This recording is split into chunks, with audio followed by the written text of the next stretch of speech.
سبيل الدموع سبيل مريح تنهدى.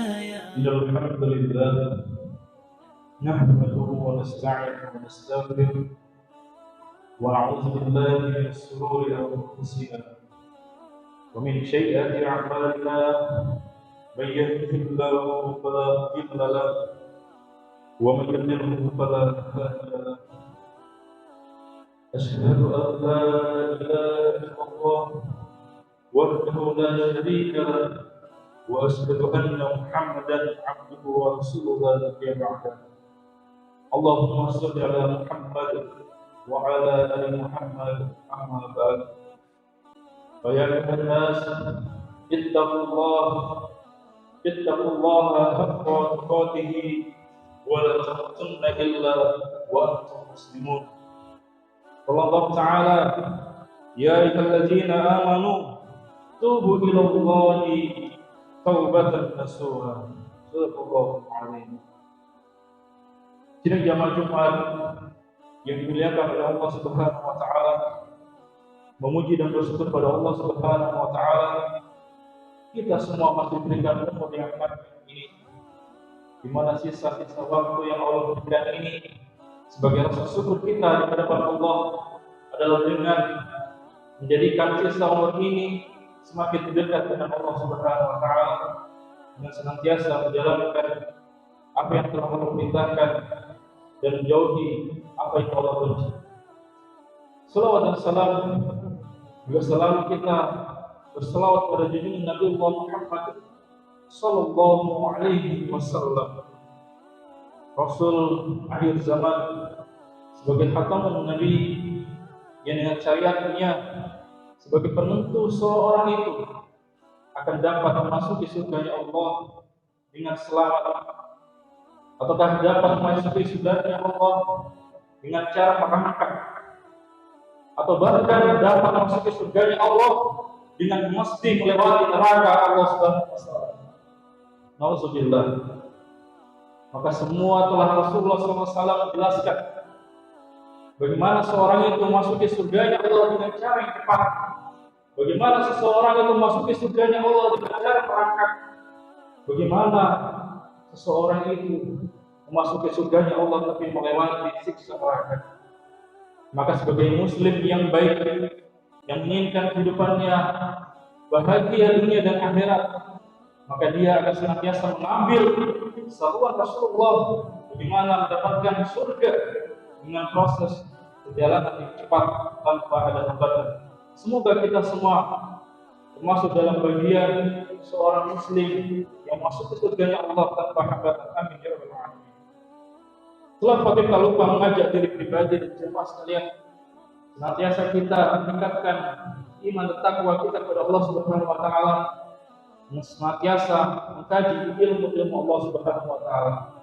Dengan mengkaji ilmu Allah itulah salah satu cara kita mengetahui mana perintah Allah, mana larangan Allah, mana yang mesti kita lakukan di dunia ini, mana yang mesti kita jauhi di dunia ini. Maka semua itu dapat kita lakukan, kita tahu melewati ilmu Allah Subhanahu. Oleh karena itu, sebagai hal yang penting bagi kita untuk senantiasa mengkaji ilmu Islam tiada hentinya sampai akhir hayat kita. Sidang jamaah Jumat yang dimuliakan oleh Allah Subhanahu wa taala, kita berada di dalam bulan Muharram yang biasa kita dengar seorang menyampaikan bahwa bulan Muharram itulah bulan syahrullah, bulan yang Allah. Begitu banyak keutamaan, begitu banyak peristiwa penting yang tersimpan di dalam bulan Muharram ini.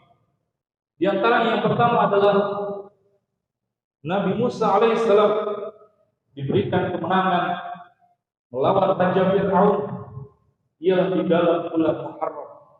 Bahkan tepat di tanggal 10 Muharram, Nabi Musa dapat menaklukkan Raja Fir'aun dengan ditenggelamkannya oleh Allah Raja Fir'aun itu di tengah lautan.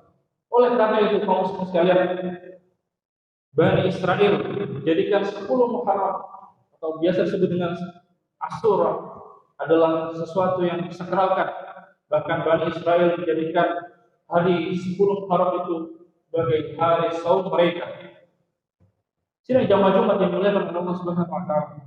Ketahuilah bahwasanya sebelum datangnya bulan Ramadan, maka Allah Subhanahu wa taala telah mewajibkan umat Islam untuk berpuasa di dalam bulan Muharram ini. Namun ketika datangnya syariat tentang wajibnya kita berpuasa di dalam bulan Ramadan, maka dihapuslah kewajiban kita berpuasa di dalam bulan Asyura ini, namun kedudukannya diganti menjadi puasa sunnah.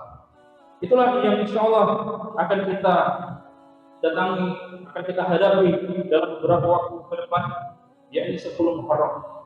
Namun jamaah sekalian, untuk menyelesaikan dari Bani Israil ini, maka dalam ajaran kita untuk menyelesaikan agama lain itu sesuatu yang penting, maka disunahkan untuk berpuasa sehari sebelumnya. Diambillah 9 dan 10 Muharram ini menjadi puasa yang sangat penting bagi umat Islam dengan harapan akan diampuni dosa kita setahun yang lalu. Masya Allah. Ini jamaah Jumat yang dimuliakan oleh Allah Subhanahu wa taala. Yang kedua, keutamaan dan momentum yang harus kita ambil di dalam bulan Muharram ini adalah momentum hijrah, atau kata lainnya adalah merubah diri. Makanya dalam bulan Muharram ini, maka banyaklah kita untuk bertaubat kepada Allah Subhanahu wa taala. Perbanyaklah kita untuk muhasabah diri. Perbanyaklah diri kita untuk semakin dekat dengan Allah Subhanahu wa taala. Sidang jamaah Jumat yang dimuliakan oleh Allah Subhanahu wa taala.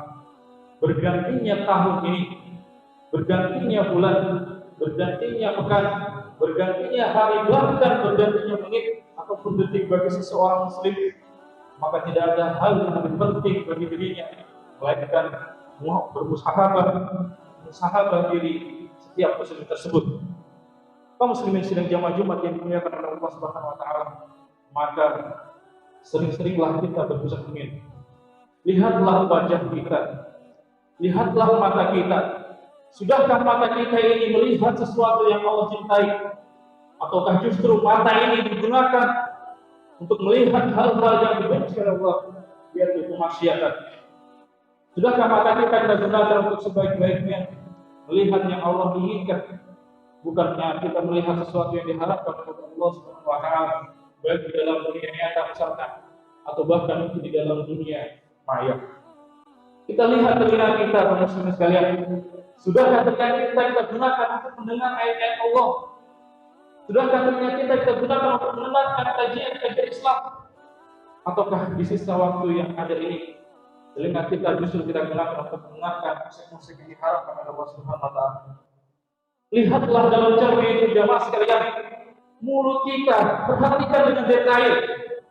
Sudahkah mulut kita ini kita gunakan untuk mengucapkan kalimat-kalimat yang baik, membaca ayat-ayat Allah, menyampaikan ilmu-ilmu Allah, atau justru mulut kita gunakan untuk banyak menceritakan orang, banyak menghibah, atau bahkan memfitnah? Maka musahabah diri ini sangat penting, kaum muslimin sekalian. Lihatlah dalam cermin itu, lihatlah diri kita. Betapa dosa itu banyak yang telah kita lakukan di dalam dunia, dalam umur yang telah diberikan oleh Allah Subhanahu wa taala ini. Pandangi lagi ya sekalian, dan ingatlah bahwa waktu kita sudahlah amat singkat. Perhatikanlah wajah kita. Ternyata bagaimana kelak diri kita ini, apakah bisa selamat ketika di yaumil akhir, ataukah seperti apa? Oleh karena itu muhasabah ini sangatlah penting, karena cepat atau lambat kita pasti akan menjumpai dan melewati yang namanya kematian. Saat ini jemaah sekalian, dunia itu sangatlah nyata, dan akhirat itu menjadi angan-angan. Tapi kelak ketika kita telah melewati kematian, maka dunia akhirat itulah yang sangat nyata, dan di alam dunia hanyalah sebagai kenangan yang akan kita tinggalkan. Masya Allah. Olehnya itu jamaah sekalian, di sisa umur yang singkat ini, marilah motivasi dunia itu kita kurangi dan kita alihkan menjadi motivasi ke arah akhirat. Bukan malah sebaliknya, motivasi kehidupan di sisa waktu yang sangat singkat ini justru kita habiskan untuk memperkaya diri misalkan, mengumpulkan harta, fokus untuk mendirikan rumah-rumah yang mewah, fokus untuk mempunyai kendaraan yang mewah. Memang jamaah sekalian, hal ini tidak dilarang. Tapi jika fokus kita terhadap hal-hal itu mengalihkan fokus terhadap akhirat, maka hal itu menjadi sesuatu yang sangat berbahaya bagi diri kita. Auzubillahi min dzalik. Ini jamaah sekalian, jika kita berbicara tentang taubat, maka sejatinya kita semua memerlukan taubat kepada Allah Subhanahu wa taala. Pada sejatinya setiap manusia itu tidak lepas dari namanya dosa dan hilang. Oleh karena itu, kata Allah dalam hadis yang diriwayatkan oleh Muslim, setiap anak Adam pasti berbuat dosa. Dan sebaik-baik orang yang berdosa adalah orang-orang yang bertaubat. Di dalam surat At-Tahrim disebutkan bagaimana taubat yang benar itu. Sebagaimana ayat yang saya bacakan di mukadimah, ya ayyuhallazina amanu tubu ilallahi taubatan nasuha. Hai orang-orang yang beriman, bertobatlah kalian dengan taubatan nasuha. Taubatan nasuha ialah taubat yang sebenarnya tidak untuk mengulangi kesalahan-kesalahan itu kembali. Jadi jamaah Jumat yang dimuliakan oleh Allah Subhanahu wa taala, bila kita berbicara soal taubat, maka kita teringat dengan kisah salah seseorang yang ingin mencari jalan taubat. Seorang ini adalah seorang yang sangat keras di zamannya. Seorang ini adalah seorang yang pembunuh. Maka ketika itu dia bertanya, ketika ingin bertaubat kepada seseorang, fulan, saya pernah melakukan pembunuhan. Apakah dosaku ini akan diampuni oleh Allah? Maka si fulan yang tadi ditanyai, dia menjawab, kamu tidak akan diampuni oleh Allah. Maka ketika itu dia menebas leher, membunuh lagi yang kedua kali, bahkan untuk mencari lagi kebenaran, dia sampai di situ. Si fulan ini kembali bertanya kepada seseorang, lalu dengan jawaban yang sama, kamu tidak akan diampuni oleh Allah, dosa sangat besar. Maka dari beruntun sampai pada 100 nyawa orang yang ditanya jawaban yang sama, maka orang-orang yang ditanya itu pun dilakukan dengan kelakuan yang sama, yakni dibunuh secara langsung. Maka di suatu perjalanan kembali dia bertanya kepada seseorang, maka seorang itu mempunyai jawaban yang berbeda. Ketika ditanya, saya telah membunuh, bahkan yang ke-100 ini adalah orang yang terkalim di suatu kampung ini. Apakah aku diampuni oleh Allah? Maka kata sebulan ini, dia menjelaskan, mana mungkin Allah tidak menerima ampunan dari hamba. Bertaubatlah, niscaya engkau akan diampuni oleh Allah Subhanahu wa taala. Allah Subhanahu wa taala punya sifat Ar-Rahman, Ar-Rahim, Al-Ghafur. Allah punya sifat pengasih, penyayang, pengampun. Maka ketika ada hambanya dan mengharap ampunan kepada Allah, maka kata Allah, tidak ada seorang hamba yang lebih dicintai kecuali seseorang yang meminta ampun kepada dia. Maka ketika itu si fulan ini menjawab, kamu hanya salah tempat, maka berhijrahlah, berpindahlah tempat, karena di kaummu itu adalah orang-orang yang belum tepat untuk dirimu. Berhijrahlah di tempat si fulan, maka engkau akan dapati seorang yang muslim dan engkau akan sholat dan sujud bersama mereka. Tapi jamaah sekalian, belum sampainya si fulan pembunuh ini di suatu tempat itu, tapi Allah sudah mencabut nyawa si fulan ini. Dan dalam penjelasan hadis-hadis yang sahih disebutkan bahwasanya seorang pembunuh ini walaupun dia belum berhak, tapi dalam perjalanan menuju amal ini Allah sudah mengampuni dosa-dosanya dan disebutkan bahwasanya orang ini telah masuk di surganya Allah Subhanahu wa taala. Masya Allah. Ini jamaah Jumat yang dimuliakan oleh Allah Subhanahu wa taala. Terakhir, momentum hijrah atau biasa kita sebut dengan hijrah ini punya dua makna. Yang pertama yakni hijrah tempat, ialah berpindah dari tempat ketika kita tidak bisa menjalankan syariat Islam, ketika kita tidak bisa menjalankan syiar-syiar Islam karena tekanan, maka hijrah tempat ini mesti dilakukan. Sebagaimana yang telah dilakukan oleh Rasulullah SAW ketika itu hijrah dari kota Mekah menuju ke kota Madinah, ke kota Yastrib. Ini adalah bentuk meninggalkan bentuk penghalangan dakwah yang untuk menuju tempat diterimanya dakwah. Ini yang pertama. Maka proses hijrahnya Nabi oleh Sayyidina Umar radhiyallahu anhu, Umar bin Khattab menjadikan hijrah ini sebagai momentum awal dalam penanggalan kalender hijrah yang kita kenal sebagaimana hari ini. Yang kedua, yakni hijrah maknawiyah. Hijrah maknawiyah adalah berpindah dari tindakan perilaku kita yang dipuji oleh Allah Subhanahu wa taala menuju tindakan perbuatan yang diridhoi oleh Allah Subhanahu wa taala, menuju sesuatu yang Allah ridhoi. Maka hijrah inilah yang seharusnya kita lakukan hari ini. Karena itu hijrah yang kedua, yaitu hijrah maknawiyah. Malah kita senantiasa berubah melakukan aktivitas yang dulunya mungkin kita mengingat perkara itu perkara yang buruk, maka kita tinggalkan menuju perkara-perkara yang Allah Subhanahu wa taala perintahkan.